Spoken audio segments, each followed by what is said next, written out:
Hello साथियों, welcome to शिक्षा empire. मैं अली एक बार फिर से आप सभी का स्वागत करता हूं आपके अपने परिवार शिक्षा एम्पायर में। तो साथियों, कैसे हैं आप सभी? जल्दी से कमेंट करें, बताएं। उम्मीद है सब बढ़िया होंगे, मस्त होंगे, स्वस्थ होंगे, अपना और अपनों का बहुत सारा ख्याल रख रहे होंगे। साथियों, बहुत दिनों से क्लास नहीं हो पा रही थी, कुछ कारण ऐसा हो गया था जिससे क्लास नहीं हो पा रही थी। तो आज के बाद में क्लासेस रेगुलर मिलने लगेंगी। तो बस आज की क्लास को अंत तक देखना है। और आज की क्लास जो होने वाली है बहुत ही बढ़िया होने वाली है। पेडागोजी स्पेशल है, यानी कि CDP जो हम पढ़ते हैं ना, चाइल्ड डेवलपमेंट पेडागोजी, उसके ऊपर टॉप 10 क्वेश्चन आज हम डिस्कस करने वाले हैं। और बहुत बढ़िया बढ़िया चुनिंदा क्वेश्चन आज की क्लास में आपको देखने को मिलेंगे।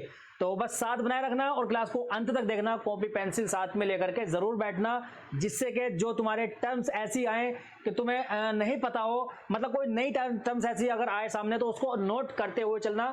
मैं तो कहता हूं कि ज्यादा क्वेश्चन अगर तुम नोट करते हुए चलोगे तो तुम्हारे ही फायदे की बात है, क्योंकि बाद में क्लास को नहीं देखना पड़ेगा। एक बार अपने नोटबुक उठाओगे और सारे क्वेश्चन को रिवाइज कर सकोगे। ठीक है, फिर शुरू करते हैं आज का पहला क्वेश्चन। और जितने शुरू करते हैं उतने सभी अपने दोस्तों तक, मित्रों तक, सगा संबंधियों तक इस क्लास को शेयर करो, ताकि उनको भी पता चल सके और वो भी इस क्लास का आनंद या इस क्लास का फायदा उठा सकें। चलो फिर शुरू करते हैं आज का जो पहला क्वेश्चन होने वाला है। पहला क्वेश्चन देखो, यहां देखो, पेडागोजी स्पेशल है। टॉप 20 क्वेश्चन है इस पीपीटी में। टॉप 20 में से आज हम टॉप 10 ही डिस्कस करेंगे। और आज की जो क्लास होने वाली है हमारी यूपी टेट और ऑल टीचिंग एग्जाम, जितने भी टीचिंग एग्जाम्स हैं जिसमें के CDP के क्वेश्चन पूछे जाते हैं, उसके हर एक एग्जाम के लिए आज की क्लास उपयोगी होने वाली है। शुरू करते हैं आज का पहला क्वेश्चन, देखते हैं पहला क्वेश्चन क्या होने वाला है। पहला क्वेश्चन देखो, पहला क्वेश्चन ही बड़ा मजेदार क्वेश्चन है। पहला ही क्वेश्चन बहुत ही ज्यादा मजेदार क्वेश्चन होने वाला है। NEP 2020 क्या है? NEP 2020 के केंद्रीय क्षेत्रों में एक बुनियादी साक्षरता एवं संख्यात्मकता, जिसको FLN बोला जाता है, जो हमेशा से डैश का केंद्र रहा है। तो क्या होने वाला है? One of the central areas of NEP 2020 is foundational literacy and numeracy, FLN जिसको बोलते हैं। इसकी देखो, ये दो, यहां से एक क्वेश्चन तुम्हारा ये बन गया, क्वेश्चन के अंदर से क्वेश्चन तुम्हारा एक और बन गया है कि इसकी जो FLN है तुमसे फुल फॉर्म पूछ सकता है, फाउंडेशनल लिटरेसी एंड न्यूमरेसी। तो क्या हो गया, एक क्वेश्चन तुम्हारा यहां क्लियर हो गया। ठीक है, अब इसमें क्या है, केंद्र में क्या रहता है? इसके केंद्र में क्या रहता है? हायर एजुकेशन है, pre primary and primary education, या फिर सेकेंडरी एजुकेशन, या फिर डिस्टेंस एजुकेशन। क्या होने वाला है इसका आंसर? जल्दी बताओ। टॉप 10 क्वेश्चन करने हैं, बहुत बढ़िया बढ़िया क्वेश्चन है, जल्दी आंसर देते रहो, तुम्हें पता चल जाएगा कि कितने अच्छे क्वेश्चन होने वाले हैं। तो इसका जो आंसर हो जाएगा, इसका आंसर होने वाला है हमारा बी ऑप्शन हो जाएगा, pre primary and primary education में इसका केंद्र, मतलब इसके जो केंद्र में होता है ना, FLN के केंद्र में जो होता है वो होता है प्री प्राइमरी और प्राइमरी एजुकेशन। प्राइमरी तो होता है कक्षा 1 से 5 तक, ठीक है, और प्री प्राइमरी में आता है हमारा जो आंगनबाड़ी वाले स्कूल होते हैं ना, जो छोटे छोटे बच्चों के लिए होते हैं, जो प्राइमरी से भी बहुत छोटे बच्चों के लिए होते हैं, 5 साल से छोटे बच्चे जो होते हैं उनके लिए होता है आंगनबाड़ी का, तो उसको बोलते हैं प्री प्राइमरी, पूर्व प्राथमिक। ठीक है, तो हमारा क्वेश्चन ये हो जाएगा FLN। ठीक है, इसकी फुल फॉर्म भी याद रखनी है, फाउंडेशनल लिटरेसी एंड न्यूमरेसी। ठीक, आगे चलते हैं। देखो, यहां थोड़ा सा इसके बारे में जान लेते हैं। FLN क्या है? फाउंडेशनल लिटरेसी एंड न्यूमरेसी एक राष्ट्रीय मिशन है जिसे भारत सरकार की नई शिक्षा नीति 2020 निपुण भारत मिशन के अंतर्गत वर्ष 2021 में शुरू किया गया था। अब यहां देखो, थोड़ा सा कंफ्यूजन क्या रहेगा, यहां 2020 भी है और यहां 2021 भी है। कुछ बच्चे क्या समझेंगे कि 2020 में इसको चालू किया गया है, नहीं, यहां दिया गया है भारतीय शिक्षा नीति 2020 में जो निपुण भारत मिशन था उसके अंतर्गत इसको रखा गया है, लेकिन जो शुरुआत हुई है वो 2021 से हुई है। ठीक, 2021 हुई है। अब निपुण भारत क्या है? निपुण भारत जो योजना है उसका मुख्य उद्देश्य होता है, यह मुख्य उद्देश्य आधारभूत साक्षरता एवं संख्यात्मकता के ज्ञान को छात्रों के अंतर्गत विकसित करना, फाउंडेशनल लिटरेसी एंड न्यूमरेसी। ठीक है, कितने क्वेश्चन याद है तुम्हारे? 3 क्वेश्चन कम से कम बन रहे हैं अगर तुमने इस क्वेश्चन को डिटेल में अच्छे से पढ़ लिया है। ठीक, तो आगे चलते हैं। मैंने सारे क्वेश्चन इसमें जो बनने वाले थे सभी तुम्हारे सामने रख दिए हैं। ठीक है, क्वेश्चन नंबर 2 है। क्वेश्चन नंबर 2 क्या कहता है? देखो, फ्रायड के अनुसार मूल फ्रायड के अनुसार मूल प्रवृत्ति के दो प्रकार हैं, आक्रामकता चिंता, इड एवं अहम, इरोज एवं थेनोज, अहम एवं परा अहम। According to Freud there are two types of basic tendencies. तो क्या होने वाला है आंसर इसका, जल्दी बताओ। इसका आंसर जो हो जाएगा हमारा वो क्या होगा, जल्दी बताओ जरा। देखो फ्रायड जो है, फ्रायड ने जो मूल प्रवृत्ति है ना, मूल प्रवृत्तियों के दो रूप बताए हैं। कौन कौन से, इरोज एंड थैनोज। कहीं कहीं तुम्हें थैनाटोज भी देखने को मिलेगा, ठीक। तो ये क्या होते हैं उसको देख लेते हैं। देखो जीवन मूल प्रवृत्ति, एक होती है जीवन मूल प्रवृत्ति और एक होती है मृत्यु मूल प्रवृत्ति, यानी कि जीवन के बाद की मूल प्रवृत्ति। तो यहां दोनों ही चीज हैं। देखो यह जीने के लिए साधन जुटाने के लिए अभिप्रेरित करती है, ठीक। यह जीवन मूल प्रवृत्ति के शारीरिक व मानसिक दोनों पक्षों का प्रतिनिधित्व करती है, ठीक है। अब शारीरिक क्या है, शारीरिक पक्ष क्या है, भूख प्यास, ठीक है। और मानसिक क्या हो गया हमारे, मानसिक होता है काम वासना, ठीक है। ये सब होते हैं क्या, इन दोनों को, ये हमारी मूल प्रवृत्तियां होती हैं। जीवन जीने के लिए हमारी मूल प्रवृत्तियां होती हैं, काम वासना भूख प्यास, ये सब क्या होती है, मूल प्रवृत्ति होती है, ठीक है। इनको कहा गया है जीवन मूल प्रवृत्ति। और इन्हीं को फ्रायड ने क्या नाम दिया है, इरोज नाम दिया है। क्या नाम दिया है, इरोज नाम दिया है। यहां इसमें लिखा हुआ नहीं है, इसको लिख लेना, ठीक है। इसको इरोज नाम दिया है, किसने दिया है, फ्रायड ने इसका नाम इरोज दिया है, ठीक। अब दूसरी प्रवृत्ति क्या है, दूसरी है मृत्यु मूल प्रवृत्ति। क्या है, मृत्यु मूल प्रवृत्ति।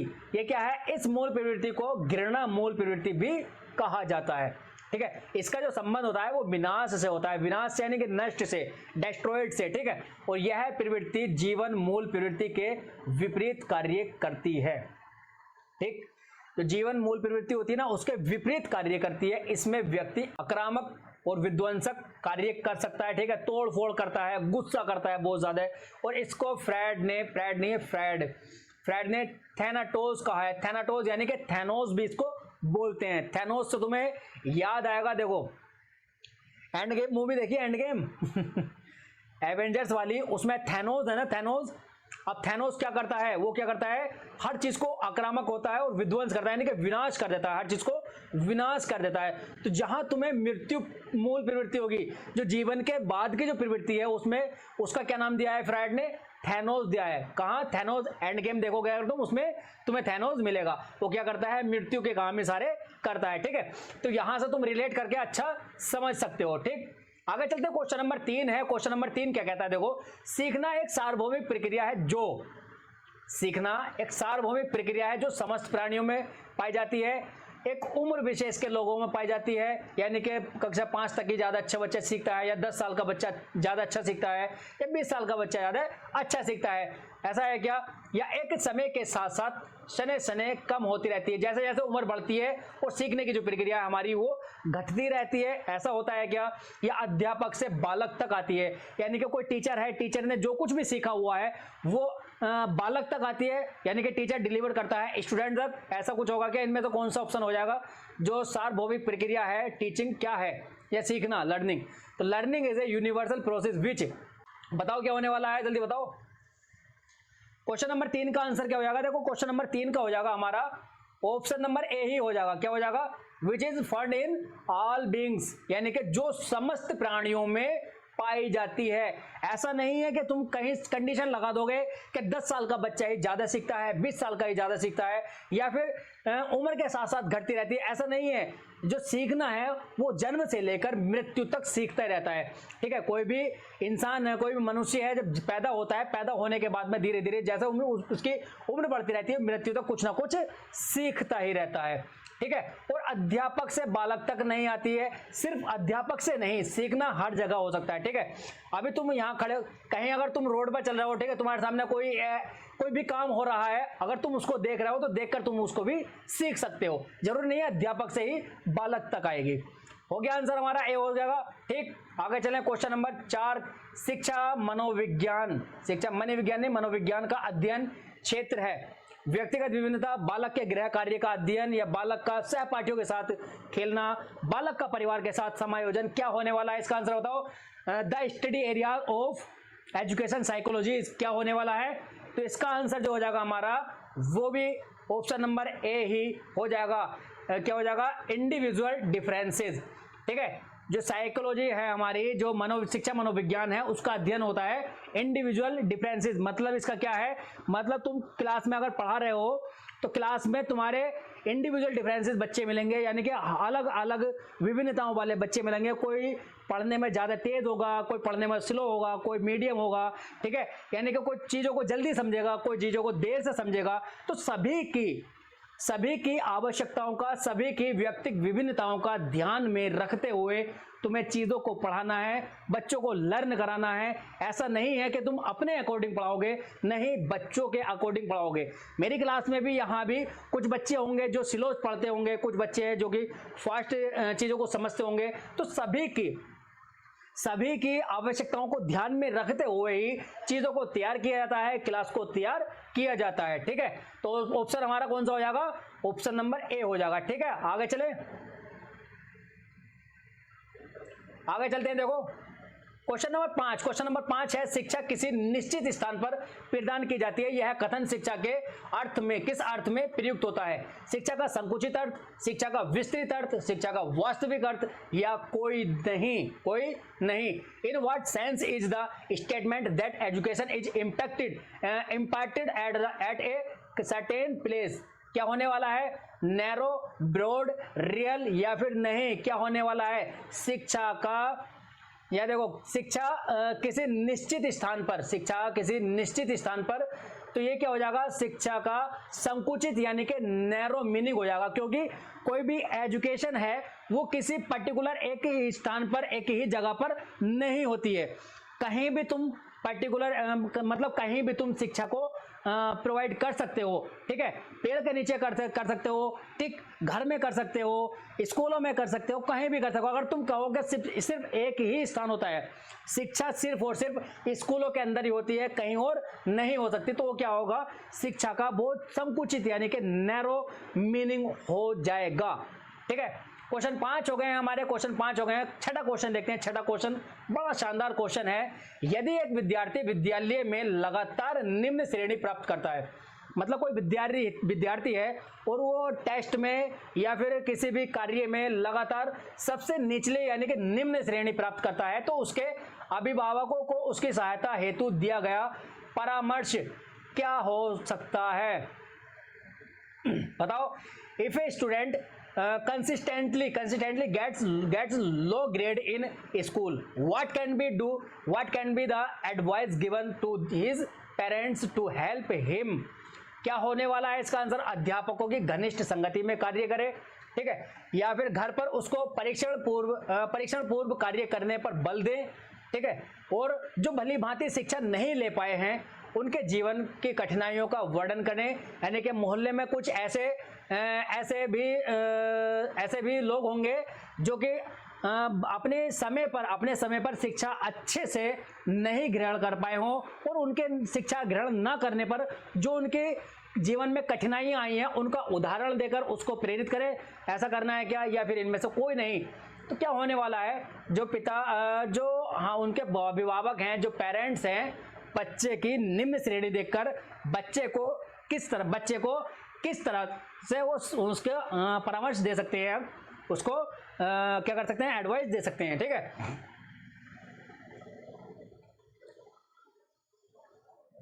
क्या होने वाला है इसका आंसर? बताओ जल्दी। तो इसका जो आंसर हो जाएगा ना, वो ये हो जाएगा, देखो, अध्यापकों की घनिष्ठ संगति में कार्य करे।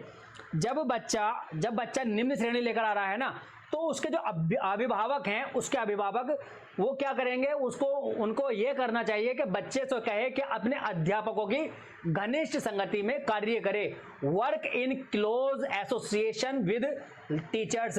ठीक है, घर पर उसको परीक्षण पूर्वक कार्य करने का ऐसा बल नहीं देना है। ठीक है, और किसी का एग्जाम्पल भी उसको नहीं देना है। तो हमारा आंसर जो अच्छा आंसर है वो ए आंसर हो जाएगा। ठीक, आगे चलते हैं। देखो, क्वेश्चन नंबर 7 है, विद्यालय में नियमित उपस्थिति के लिए वंचित बच्चों को प्रोत्साहित करने के लिए सबसे उपयुक्त तरीका क्या है? ठीक, जो स्कूल में बच्चे कम आते हैं ना, लगातार बच्चे अनुपस्थित रहते हैं, बच्चे लगातार अनुपस्थित स्कूल में रहते हैं, और उनकी उपस्थिति को बढ़ाने के लिए, उनकी प्रोत्साहन करने के लिए तो सबसे अच्छा, सबसे उपयुक्त तरीका क्या होने वाला है बताओ? स्कूल द्वारा बच्चों को एकत्र करने के लिए एक व्यक्ति नियुक्त किया जाए जो बच्चों को घर जाकर स्कूल तक लेकर आ सके। यानी कि स्कूल में एक व्यक्ति ऐसा नियुक्त किया जाए कि जो हर स्कूल मतलब हर बच्चे के घर जाए और उसको लेकर आ सके। ठीक, या ऐसा करना है क्या, या फिर बच्चों को प्रतिदिन 5 रुपये दिए जाएं स्कूल आने के लालच दिया जाए, या बच्चों को विद्यालय आने की अनुमति न देने को कानूनन अपराध घोषित किया जाए। ठीक, और आवासीय विद्यालय खोले जाए। क्या करा जाए बताओ? तो सबसे अच्छा जो तरीका है वो है ये, आवासीय विद्यालय खोले जाएं। जितने नज़दीक बच्चे के स्कूल होगा, बच्चे की जो उपस्थिति है उसमें उतना ही ज़्यादा इजाफा होगा, इतना ही ज़्यादा इंक्रीमेंट होगा। ठीक है, क्वेश्चन नंबर 7 हो गए हमारे। क्वेश्चन नंबर 8 क्या कहता है? वर्तमान समय में जो शिक्षा का सबसे उपयुक्त उपागम है वो कौन सा होने वाला है? देखो क्वेश्चन बढ़िया बढ़िया क्वेश्चन है, बहुत ही मजेदार क्वेश्चन है। ठीक है, एकदम नए क्वेश्चन है। ठीक, और तुम्हें देख करके लग भी रहा होगा कितने मेहनत से क्वेश्चन बनाए गए हैं और कितने अच्छे अच्छे क्वेश्चन तुम्हारे सामने लेकर के आए गए हैं। ठीक है, तो आंसर जल्दी से देते रहो उसका क्या होने वाला है, और ज़्यादा से ज़्यादा अपने दोस्तों तक इस क्लास को शेयर करो ताकि उनको भी पता चल सके कि कितने अच्छे से क्वेश्चन हो रहे हैं। देखो बढ़िया बढ़िया क्वेश्चन है, और इसका जो आंसर होने वाला है वो क्या होने वाला है जल्दी बताओ? वर्तमान समय में जो शिक्षा का सबसे उपयुक्त उपागम है क्या होगा? Creative approach. क्रिएटिव यानी कि सृजनात्मक उपागम। ठीक, देखो संरचनात्मक भी नहीं है, व्यवहार भी नहीं है, मानवतावादी भी नहीं है। सृजनात्मक मतलब बच्चे को क्रिएटिव बनाना है। इसका मतलब है कि बच्चे को क्रिएटिव बनाना है। बच्चा एक ही समस्याओं को कई तरीके से, एक ही समस्याओं को कई कई तरीके से हल कर सके, ऐसा उसको बनाना है। ठीक है, आगे चलो। क्वेश्चन नंबर 9 है, आईसीटी निम्न को संदर्भित नहीं करता। जो आईसीटी है वो इनमें से किसको संदर्भित नहीं करता है बताओ जल्दी से? यानी कि किसको नहीं बढ़ाता है, तो क्या होने वाला है बताओ? तो इसका जो आंसर हो जाएगा वो हो जाएगा कल्पना। आईसीटी का जो प्रयोग होता है ना शिक्षा के अंदर या कहीं भी, तो टेक्नोलॉजी का जो प्रयोग हो रहा है ना वो कल हमारी सोचने की क्षमताओं को बंद कर देता है। ठीक, जब वो छोटे थे एक एग्जाम्पल इसका ये हो सकता है जब छोटे थे ना तो घर के हर एक व्यक्ति के फोन का नंबर याद रहता था।